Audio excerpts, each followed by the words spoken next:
Today I want to talk about buying wheels, specifically carbon wheels, because this is probably the first and probably the most beneficial upgrade you'll make to any of your bikes. And it's the one that's sort of so difficult to try and navigate, if you like, so I'm hoping we can put some clarity on it for you. You see, I think most people are quite two-dimensional when it comes to buying wheels. They look at the cost, they look at the weight, maybe they'll find something that they like the cost and the weight of and then go and do some Googling for a review, and that's their buying decision made. But there is so much more to it than that. I'm going to try and add some more depth, if you like, to your buying decisions, and even make some recommendations and even some stuff that I'll try and steer well clear of. Okay, let's get into it.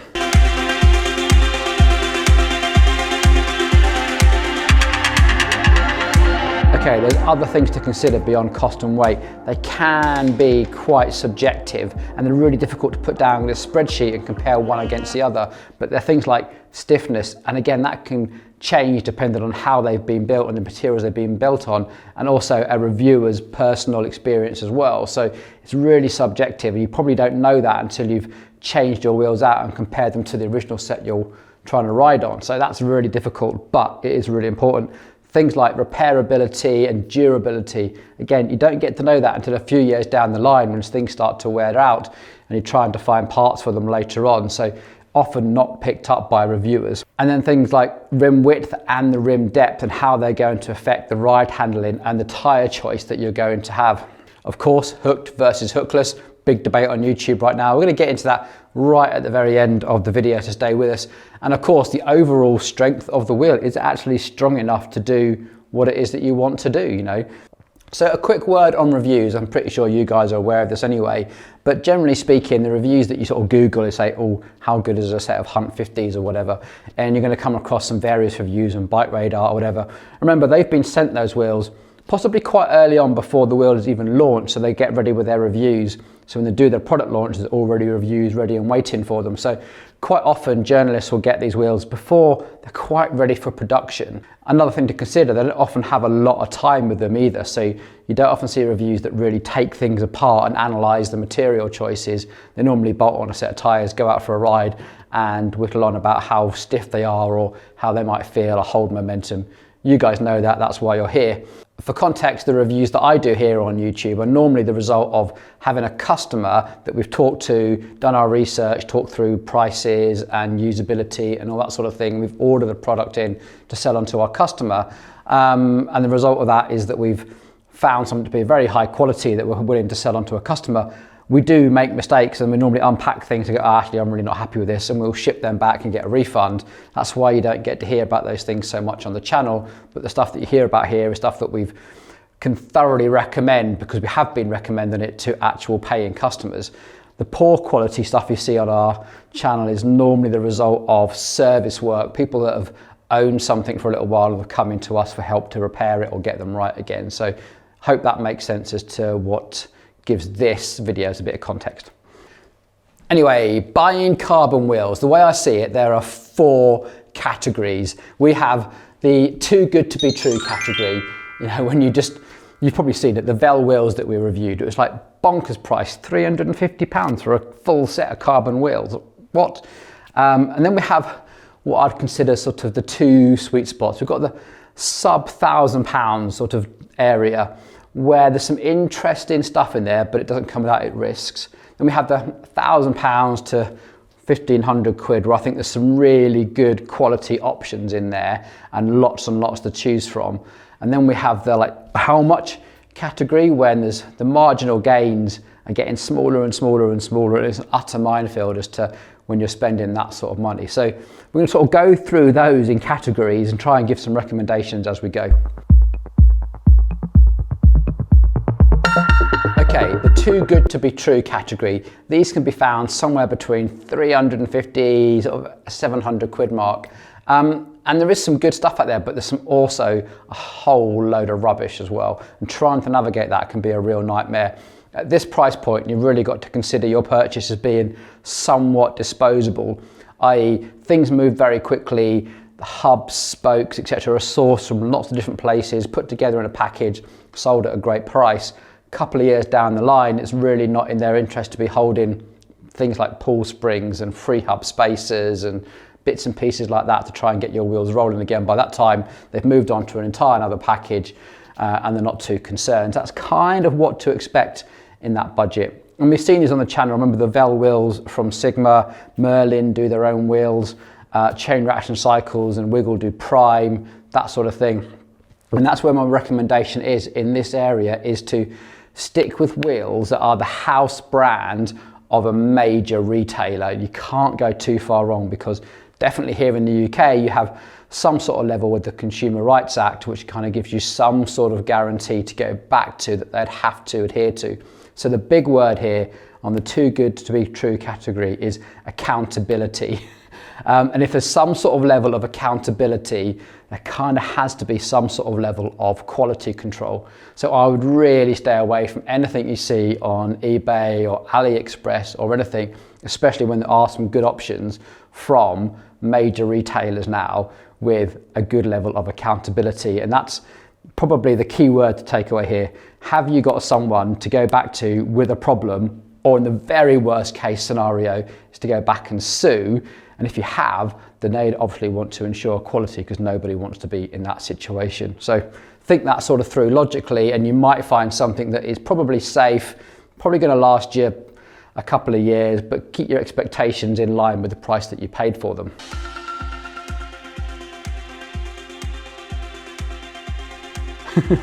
So the £1,000 wheel category. Now there's two things that really exist here. One is you have a whole lot of stuff from the Eastern brands that look all sexy and high performance, and you've seen them on lots of YouTube channels. And also you have the budget offering from more mainstream brands sort of in the mix as well. So you might see things like Farsports, Elite, Superteam, Winpace kind of playing in that sort of category alongside things like the FFWD Tyro, which is their budget offering, which I'll show you in a second. Zipp 303Ss, which you've had on the channel before, which big worldwide known brand, but has issues with its hubs. You get the idea where we're going with this. Shimano are now in the game. You can now pick up a set of Shimano 105 carbon wheels, which, although heavy potentially, you can't really argue with the durability, because you'll be able to get parts for that for decades yet. Of course, the big players in this category are Hunt, and they have changed massively over the last few years. Probably a few years ago, I'd be rolling my eyes going, oh no, just don't touch them. Nowadays, I'm a bit more positive about them. You see, a few years ago, it was just a pain. We're constantly having to tighten up spokes.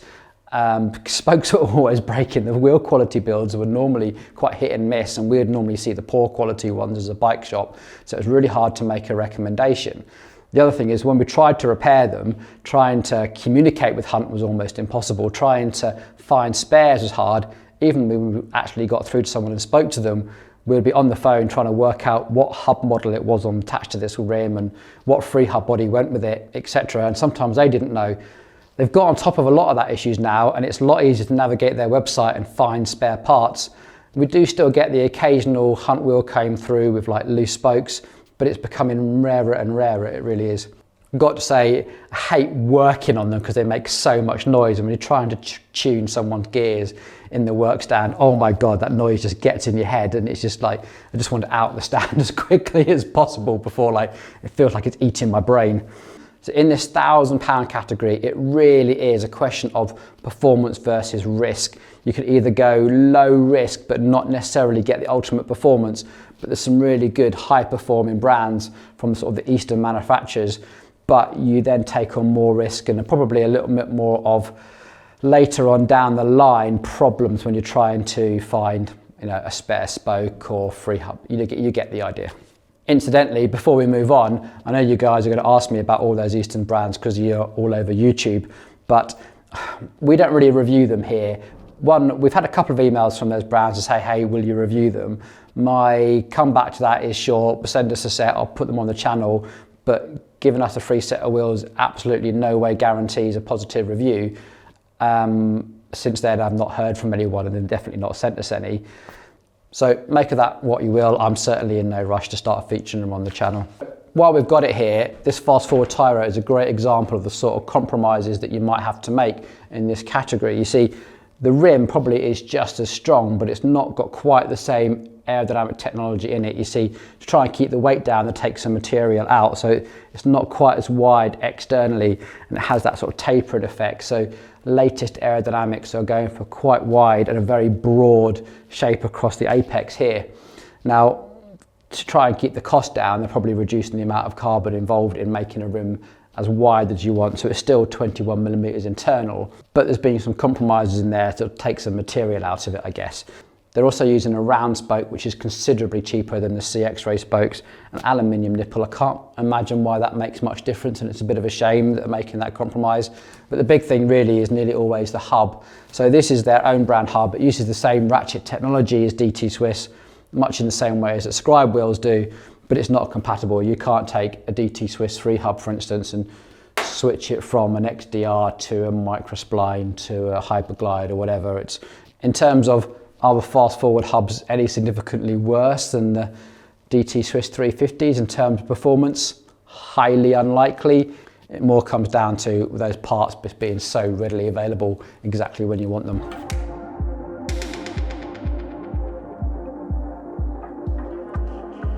Okay, moving on, and we're now in sort of the over £1,000, sort of 1,500 quid, and you've got so much choice here. And this for me is the real sweet spot, because now you're starting to get good quality offerings with very few compromises from mainstream brands that you can pick up from mainstream retailers, and that accountability has kind of got 2 layers of protection, if you like. You're generally getting very good performance, really good stiffness, and you're definitely picking up on the durability and the repairability. As you guys know, our go-to wheel in this category is the FFWD Ryot.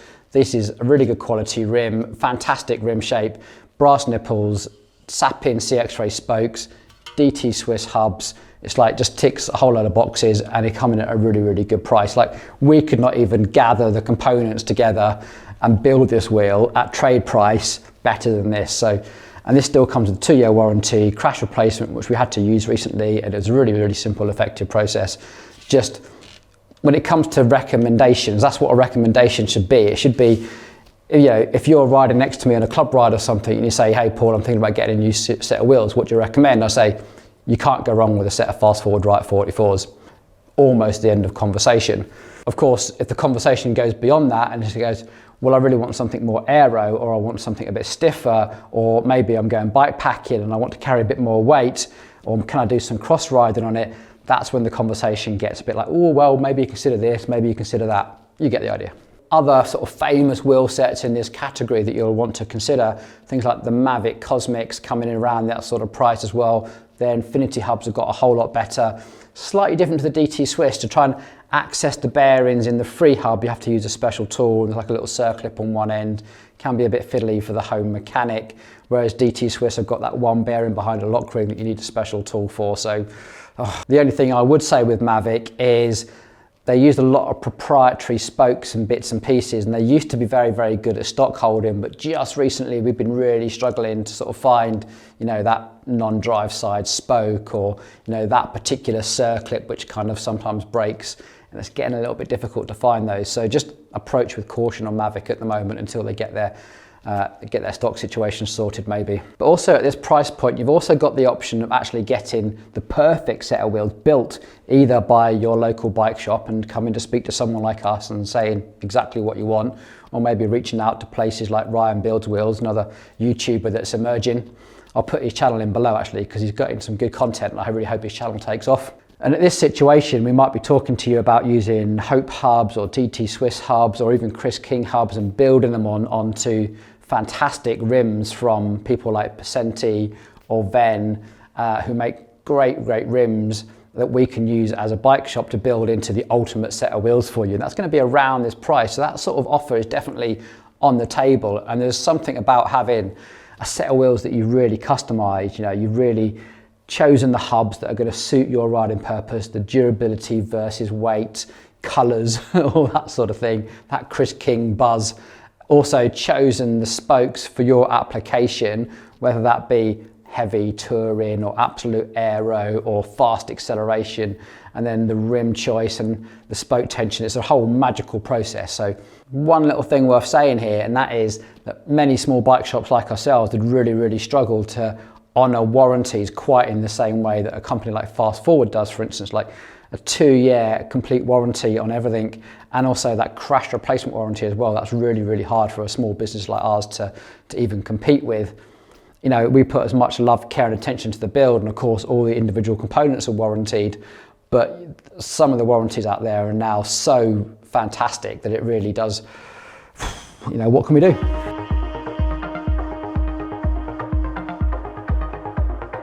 Okay, finally then is the real ultra premium stuff, and this is an absolute minefield, because by now, if you're in this category, you must be pretty damn sure of exactly what it is from your wheels, because everything gets down to a very specific niche.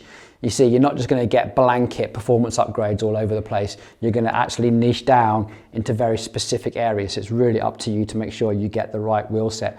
For instance, if you are a climber and you want the absolute lightest weight wheels possible, then you're going to be looking at things like lightweight Milestones, which have come with all sorts of connotations to actually owning a set. And you've got to be aware of that. You've got to go, no, I want them to weigh this much, and I'm willing to put up with all of those problems with getting parts, snapping spokes, all of that sort of thing. You need to go in there with your eyes wide open. There are a couple of wheels in here that I probably want to talk about. You see, I can't argue the fact that if you were able to cycle blind and I had to take a blind taste test, I still say to this day that the Zipp 454 NSW and the 858 NSW are probably the only wheels that I could legitimately tell you the difference in a taste test. You see, those wheels feel significantly lighter than their rim depth suggests, but also they handle crosswinds really, really well. And you'd never know that you were riding an 80mm deep rim. On it, I'd swear that I was riding like a 400 mils. They always ride like the sort of the depth below them. They're quite a special sort of wheels. Hubs on them are absolutely terrible, but the rims ride really, really nicely. Other things in here that are definitely worth mentioning: Campagnolo Borers are fantastic sort of climbing wheels, very, very stiff. Enve wheels, I think we all get tempted by Enve wheels, but I think the worst thing that they ever did was step away from making Chris King, because their collaboration with Chris King is what made them special, and now they don't do that anymore. I'm a bit like, well, why bother having Enve wheels? Anyway, I think you get the idea of what I'm saying, and that is that once you go into this premium wheel range, you have to be very, very certain of the niche that you're in, because you don't get blanket upgrades. You get very, very specific performance upgrades which come with other compromises to consider as well. So it's an absolute minefield. Okay, to finish this video up then, I just want to share some opinions on some common subjects. I know you guys are going to light it up in the comments below. First one I want to start with is carbon spokes. How do I feel about carbon spokes? Well, I love the emerging technology. I love to see things being pushed on, so I'm quite intrigued. But my issue with it, and this comes from a sort of a bike shop owner, because I have customers coming in with broken things that they want us to fix, and from that perspective I'm fairly negative about it, but I am kind of intrigued as to the performance upgrade. So it's not a recommendation that I'm making, but if you're happy to walk into that situation, you know, with your eyes wide open that you might not be able to repair them because it's such a quickly emerging technology, then give it a go. Direct from China brands, I think I've kind of covered this before. My opinion is you've really got to think about the risk and reward. That's ultimately a decision that only you can make as to your personal budget. Think of it almost like investing in crypto or stocks or something. Only invest what you can afford to lose, would be my opinion on that at the moment. Hooked versus hookless rims. How do I feel about this? Well, I actually quite like hookless rims, but I think it has been really badly communicated. You see, how many giant owners out there know that in all likelihood they're actually running hookless rims? Were you told when you bought it? Did you pay attention to that? Did you know what sort of connotations that came with? Probably not, and that's the issue that I'm having with it, is that this technology is being fitted to bikes, but then consumers aren't necessarily aware of what that actually means. And to be honest, tyre manufacturers aren't making it easy, or wheel manufacturers. One, it's not really clearly labelled. It's like normally a sticky label which is peeled off quite quickly, and especially if you're the second owner or something, you're not always aware. It's not the sort of thing you go in there and check all the time, is it? But then when you buy tyres, it's not clearly marked on the tyre or the box or anything that it is for a hookless bead. So it's quite difficult to navigate. Retailers as well have got a role to play in this. And that's because when you go onto like Merlin Cycles, Chain Reaction Cycles, their product descriptions don't say for hookless rims or not. So there's a whole lot of miscommunication out there. But if you get through all that and you've got a really well built rim from a reputable brand making hookless, the Passetti Pico, etc., fantastic, not had a problem with any of that, and you've got a really good tyre which has been rated for hookless, then it works really well. I've not had a problem with it. So, and I quite like the durability, especially if you are doing the whole sometimes on road, sometimes on gravel, hitting big potholes, because it does make the rim significantly stronger. We've seen rims take massive impacts that would probably have killed a normal rim, and the hookless one has survived. Well, it's hard to know, but in my opinion, they definitely seem stronger. To sum up then, very quickly, recommendations are, at the cheap end, absolutely no recommendations to make at all, apart from at least get them from a reputable retailer that you can bounce back with your Consumers' Rights Act. Under £1,000, loads to choose from here. Hunt, Ven, Farsports Tyro, Shimano 105. We've got the Reynolds AR51, which we've had on the channel as well. You know, really, at this point, just pick a rim depth and a width that you want, and you're going to get a similar sort of wheel set. Over £1,000, up to about 1,500 quid, absolutely blanket recommendation. Fast forward Ryot, choose a rim depth, 33, 44, 55, even 60.